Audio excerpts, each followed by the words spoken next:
Hello engineers, कैसे हैं आप लोग। एक बहुत ही इंपॉर्टेंट अपडेट है उत्तराखंड लोक सेवा आयोग की तरफ से, जहां पे एक विज्ञापन जारी किया गया है। कब सर? आज ही के दिन, डेट इज 14 अक्टूबर को। और यहां पर सर सिविल, मैकेनिकल, इलेक्ट्रिकल के लिए हमारे पास कुछ पोस्ट हैं। अब ये पोस्ट कितनी है सर, कौन कौन से विभाग में है, हम सारी जानकारी लेंगे। साथ में हम लोग लास्ट में ये भी देखेंगे सर वो एग्जामिनेशन का पैटर्न कैसा रहेगा, कौन कौन से वो सब्जेक्ट्स हैं जो पूछे जाएंगे। तो चलो, जो जो चीज़ इंपॉर्टेंट है वो सभी चीज़ आज हम डिस्कस करने वाले हैं। तो लेट्स स्टार्ट विद इट। तो विज्ञापन के प्रकाशन की जो तिथि थी वो है 14 अक्टूबर, यानी कि आज ही के दिन वो प्रकाशित हुआ है। दूसरा इंपॉर्टेंट चीज़, जो आप ऑनलाइन का आवेदन कर सकते हैं। ऑनलाइन आवेदन आप कब तक कर सकते हैं सर? 3 नवंबर तक। टाइमिंग भी दे रखा है रात को 11:59 और 59 तक। इसका मतलब ये नहीं कि हम लास्ट मोमेंट तक इंतजार करेंगे कि रात के 12 बजने वाले हैं फॉर्म भर लेते हैं, नहीं, क्योंकि लास्ट मोमेंट पर सर सर्वर डाउन भी हो सकता है, तो इसके लिए सर लास्ट का वेट नहीं करेंगे। अब सर इंपॉर्टेंट चीज़, आप इसका पेमेंट कैसे कर सकते हैं? तो आप पेमेंट इसका net banking, debit card, credit card या यूपीआई के माध्यम से कर सकते हैं। और अमाउंट भी सर यहाँ पर ना ऐसा नहीं कि वो 1000 रुपये 2000 रुपये के आसपास है। यहाँ पर जो अमाउंट है वो भी 172 के आसपास बैठ रहा है। सो एक्जैक्टली वो अमाउंट कितना कितना है वो भी अभी हम देख लेंगे। चलिए, सो यहाँ पे सर ऑनलाइन आवेदन पत्र में संशोधन भी करा जा सकता है, लेकिन इसके लिए एक इंपॉर्टेंट अपडेट है जो अभी मैं आपको बताऊंगा कि अगर मान लीजिए आपकी तरफ से कुछ गलती हो गई है फॉर्म भरने में, तो आप एक बार उसमें चेंज करवा सकते हैं, राइट। सो एक बार वो चेंज के लिए आपके पास जो तिथि है, जो डेट दे रखी है, डेट इज 10 से लेकर 19 नवंबर। अगेन वही डेट, वही टाइम, क्या कि रात को 12 बजे से पहले पहले। ओके, तो यहाँ पे सर अब कौन कौन से वो पर्टिकुलर पोस्ट हैं, आप लोग सर कौन कौन से ब्रांच वाले अप्लाई कर सकते हैं। तो लेट्स स्टार्ट। सबसे पहले विभाग के नाम की हम बात करें तो ग्रामीण निर्माण विभाग। यहाँ पे सर अगर मैं यहाँ पे वेतन की बात करूँ तो वेतन का मान कितना है सर? ये हो जाएगा 44,900 से लेकर 1,42,400 रुपये। यहाँ पे जो टोटल वैकेंसीज हैं वो हैं 187, डेट इज 187। अब सर यहाँ पे अगर आपसे कोई पूछे कि सर वो एलिजिबिलिटी क्राइटेरिया के पास चलते हैं, सो बेसिकली अनिवार्य शैक्षिक अर्हता क्या दे रखी है कि उत्तराखंड या उत्तर प्रदेश प्राविधिक परिषद द्वारा मान्यता प्राप्त किसी संस्थान से सिविल इंजीनियरिंग में डिप्लोमा। ये चीज़ काफ़ी इंपॉर्टेंट, तो ये चीज़ आप लोग याद रखेंगे, राइट। इसके बाद हम लोग आगे बढ़ते हैं विद्युत यानी कि इलेक्ट्रिकल डिपार्टमेंट पे।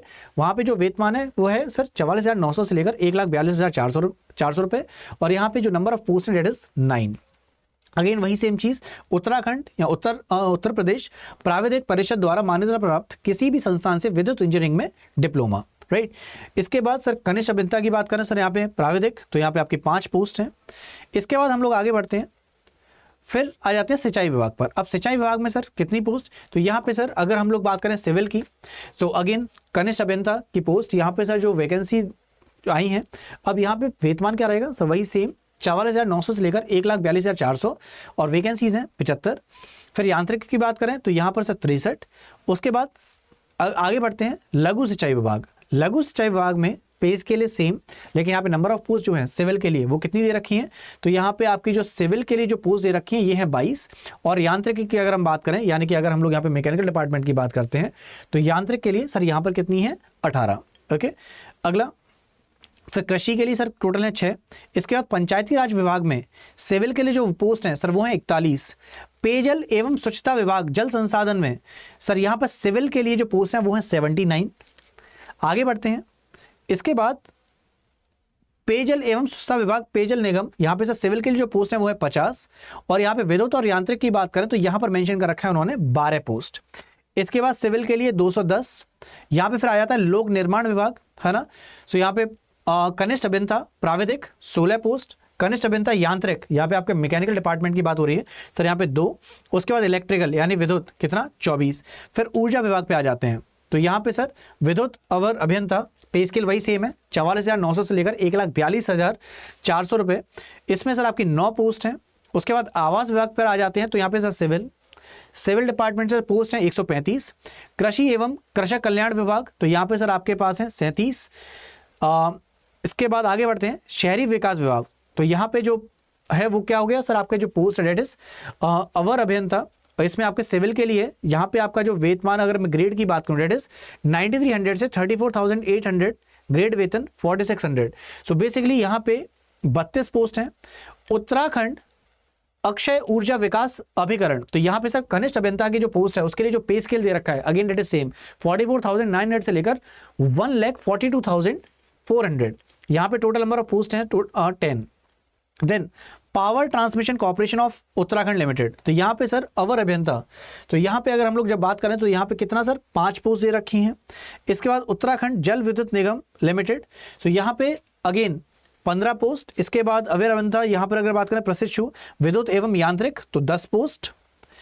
आगे बढ़ते हैं, इसके बाद यहाँ पर जो मेंशन कर रखा है अवर अभियंता प्रशिक्षु जानपद 25 पोस्ट। अब ये सर आपकी होगी सारी की सारी वो पोस्ट जहां पे हम लोग बात कर रहे थे। अब हमारा सर यहाँ पर एग्जामिनेशन का पैटर्न कैसे रहेगा, सर एग्जामिनेशन में क्या क्या क्वेश्चंस पुटअप करेगा, तो हम लोग सीधे उस पॉइंट पर आते हैं। डेट इज ये मेंशन है यहाँ। तो यहाँ पे अगर मैं परीक्षा की बात करूं तो ये देखिए सामान्य योग्यता परीक्षण, तो सबसे पहले यहाँ पे जो विषय है वो कौन सा, सामान्य हिंदी। तो यहाँ पे कुल जो प्रश्न पूछे जाएंगे वो 100 प्रश्न है। हर एक प्रश्न सर 1 नंबर का। एक चीज याद रखना सर, यहाँ पर जितने भी प्रश्न है ये सभी प्रश्न 1 नंबर के होंगे, और अगर गलती कर रहे हैं तो सर वहाँ पे 1/4 मार्क्स डायरेक्ट भी होगा, यानी नेगेटिव मार्किंग भी है। तो सामान्य हिंदी सर 100 प्रश्न है, सामान्य अंग्रेजी से भी 100 प्रश्न, और पूर्णांक यानी कि कुल अगर मैं मार्क्स की बात करूँ वो भी 100 ही है। इसके लिए टाइम आपको मिलेगा सर 2 घंटे का। इसके बाद बाकी विषयों पर अगर हम आ जाएं तो अभियंत्रण विषय में तो सिविल इंजीनियरिंग, तो यहाँ पे कुल प्रश्नों की संख्या 180, लेकिन अगर मैक्सिमम मार्क्स की बात कर लें तो 360। समय अवधि आपको मिलेगी सर 3 घंटे की। सेम चीज मैकेनिकल, इलेक्ट्रिकल और एग्रीकल्चर इंजीनियरिंग पार्ट के लिए भी है, डेट इज 180 क्वेश्चंस और मैक्सिमम मार्क्स 360। यानी कि अगर आप यहाँ पर देख रहे होंगे तो यहाँ पर क्या है, हर एक इंडिविजुअल क्वेश्चन के लिए आपको मिल रहे हैं 2 नंबर। तो सर ये हो गया ये वाला पार्ट। अब इसके अलावा आपके दिमाग में सर कोई भी डाउट आता है तो प्लीज़ यहाँ पे पूछ लीजिएगा, और हम लोग सर ना लास्ट मोमेंट का वेट नहीं करेंगे। अब मैं कुछ सर यहाँ पे टॉपिक्स और डिस्कस कर लेता हूँ, जैसे हिंदी वाले पार्ट से क्या क्या। तो जैसे अगर हिंदी पे आ जाए तो हिंदी में यहाँ पे जो मेंशन कर रखा है सिलेबस वाले पार्ट में, वो जैसे आपका वर्ड संरचना, वर्तनी शोधन, शब्द रचना, शब्द भेद, रिक्त स्थानों में उपयुक्त शब्दों का प्रयोग, वाक्य रचना, वाक्य शोधन, शब्द शुद्धिकरण, लोकोक्ति एवं मुहावरे, अप्रतिश गद्यांश। तो यहाँ पे सर सभी लोग याद रखेंगे, जैसे कि मैंने बोला था 1-1 नंबर के क्वेश्चन रहेंगे। सेम चीज़ इंग्लिश में भी है, बट एक जो इंपॉर्टेंट चीज़ हमें दिमाग में रखनी है वो है सर ये जो लेवल रहेगा वो हाई स्कूल लेवल का रहेगा। दैट इज प्रत्येक प्रश्न 1 अंक का होगा और प्रश्न पत्र का स्वरूप हाई स्कूल स्तर का रहने वाला है, राइट। अब आ जाते हैं सर इंग्लिश वाले पार्ट पर। अब इंग्लिश की अगर हम बात करें तो अगेन सर टाइम वही है 2 घंटे का, 100 क्वेश्चन और सर 100 नंबर, राइट। सो यहाँ पे सर कॉम्प्रिहेंशन आपको मिलेगा 20 नंबर का। उसके बाद sir use of articles, use of correct prepositions, one word substitution, synonyms, antonyms, fill up the blanks with appropriate words, verbs, main, auxiliary या फिर modals, active passive voice, direct indirect narration, a correct spelling of words, tenses, reordering of given sentences into a meaningful paragraph. Then we have subject verb agreement, idioms and phrases, conjunctions और homonyms। तो यहाँ पे sir ये again वही same चीज 1-1 mark each. अब हम लोग आ जाते हैं सर यहाँ पर पेपर 1 सेक्शन ए, जैसे जहाँ पे हम बात करेंगे अब सिविल की। तो सिविल इंजीनियरिंग में सर यहाँ पे strength of materials and theory of structures, जहाँ पे पूरा डिटेल में यहाँ मेंशन्ड है। इसके बाद हम लोग आगे बढ़ते हैं। Then comes the design of reinforced concrete structures, उसके बाद steel and machinery structures, building estimates and coding, construction management, account and then we have entrepreneurship development। अगर मैं सेक्शन बी की बात करूँ तो soil mechanics and foundation engineering, then we have surveying here जहाँ पे अलग अलग टॉपिक्स मेंशन है, building materials and construction, water supply and sanitation for public building।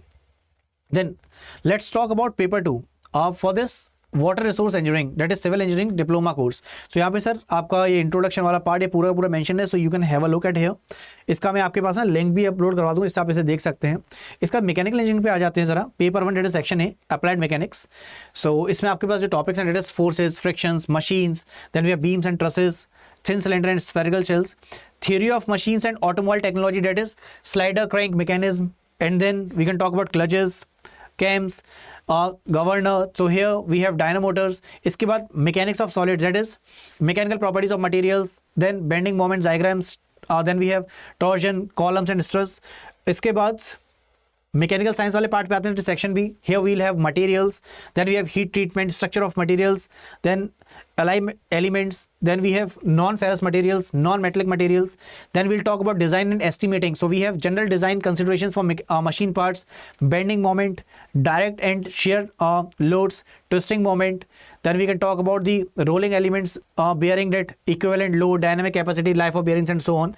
So then we'll move forward with the industrial engineering. Here we have plant layout, standardization, quality control, work study and so on.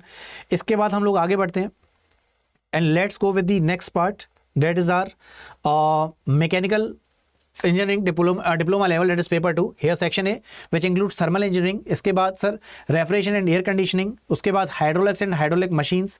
Section B वाले part पर चला जाऊँ तो यहाँ पे sir manufacturing processes. So उसके बाद machine tool technology and maintenance. Then we have workshop practice and production technology. Apart from that अगर हम लोग आगे बढ़े तो यहाँ पे सर सीधे आ जाते हैं अब हम लोग इलेक्ट्रिकल पे। तो पेपर 1 की बात करूँ section A, so we have brief study of following subjects, जैसे कि basic electrical engineering, right. Then we have electrical and electronic engineering materials. Then we have electronics 1, then we have electrical machine 1। इसके बाद section B पे अगर मैं चले जाए तो brief study of following subjects, that is electrical instruments and measurements, power plants engineering. Then we have transmission and distribution of electrical powers. Then if I'll talk about this electronics second part, so here we'll discuss about digital electronics, microprocessors, oscillators, integrated circuits. So then we have operational amplifiers, communication engineering. तो ये वाला part आपका हो गया electrical वाले part में। अब इसमें पेपर 2 सेक्शन ए पे जाएं तो brief study of the following subjects like network theorems, electrical machines second, switch gear and protection. Then we have non-conventional sources of energy, estimation and costing of electrical engineering, utilization of electrical energy. So if I'll talk about the section B, तो यहाँ पे sir brief study of the following subjects like installation and maintenance of electrical equipments, industrial electronics, instrumentation and control, miscellaneous measurements and transducers. तो ये पूरा का पूरा part ये आपका किसका हो गया सर, इलेक्ट्रिकल मैकेनिकल सिविल का। सो बेसिकली यहाँ पर आप सर वेट नहीं करना है, जैसा कि मैंने आपसे बोला था, आप सीधे सीधे आप क्या करेंगे, यहाँ पर सर फॉर्म को अप्लाई करेंगे। और यहाँ पे जब फॉर्म को अप्लाई कर रहे हैं तो मैंने आपको बोला भी था कि सर इसका जो फीस का स्ट्रक्चर है वो ऑलमोस्ट 172 के आसपास पहुँचेगा। सो लेट अस सी, उसका भी ज़रा डिस्कशन कर लेते हैं। So it is also mentioned here, just a second, okay. So ये वाला फीस वाला पार्ट आ गया। तो यहाँ पर अगर हम बात करें सर अनरिजर्व्ड के लिए, तो एप्लीकेशन जो फीस है वो 150 रुपीज़ है। अगर वो टैक्सेस की बात करें 22 एंड समथिंग, तो इसीलिए वहाँ पे जो फीस बैठ रही है वो कितना हो गया, so that would be 172 rupees and 30 paise, right. सो यहाँ पे सर उत्तराखंड अन्य पिछड़ा वर्ग, तो वहाँ पे जो टोटल फीस है 172.30। उत्तराखंड अनुसूचित जाति और अनुसूचित जनजाति, तो यहाँ पे जो फी का स्ट्रक्चर डेट वुड बी 82.30। इसके बाद शारीरिक दिव्यांग, तो इनके लिए सर अगर देखें तो यहाँ पे जो केवल और केवल टैक्स वाला पार्ट इट इज 22.30।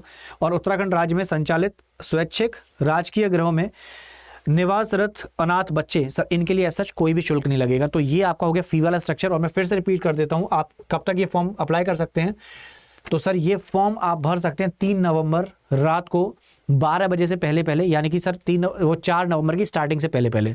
तो 3 नवंबर 2023 रात को 11:59 और 59 सेकंड तक ये फॉर्म भरा जा सकता है, लेकिन हम लोग सर उस टाइम का वेट नहीं करेंगे। अब हमने ऑलमोस्ट जितनी इंपॉर्टेंट चीज़ें थी वो डिस्कस कर ली हैं। फिर भी आपके दिमाग में कोई भी डाउट आता है तो कमेंट सेक्शन आपके लिए तैयार है। प्लीज़ कमेंट सेक्शन में अपने डाउट पुटअप करिए, आपके डाउट को रिजॉल्व हम करेंगे। सो अच्छे से अपना ख्याल रखिएगा। Bye bye everyone, take care, जय हिंद।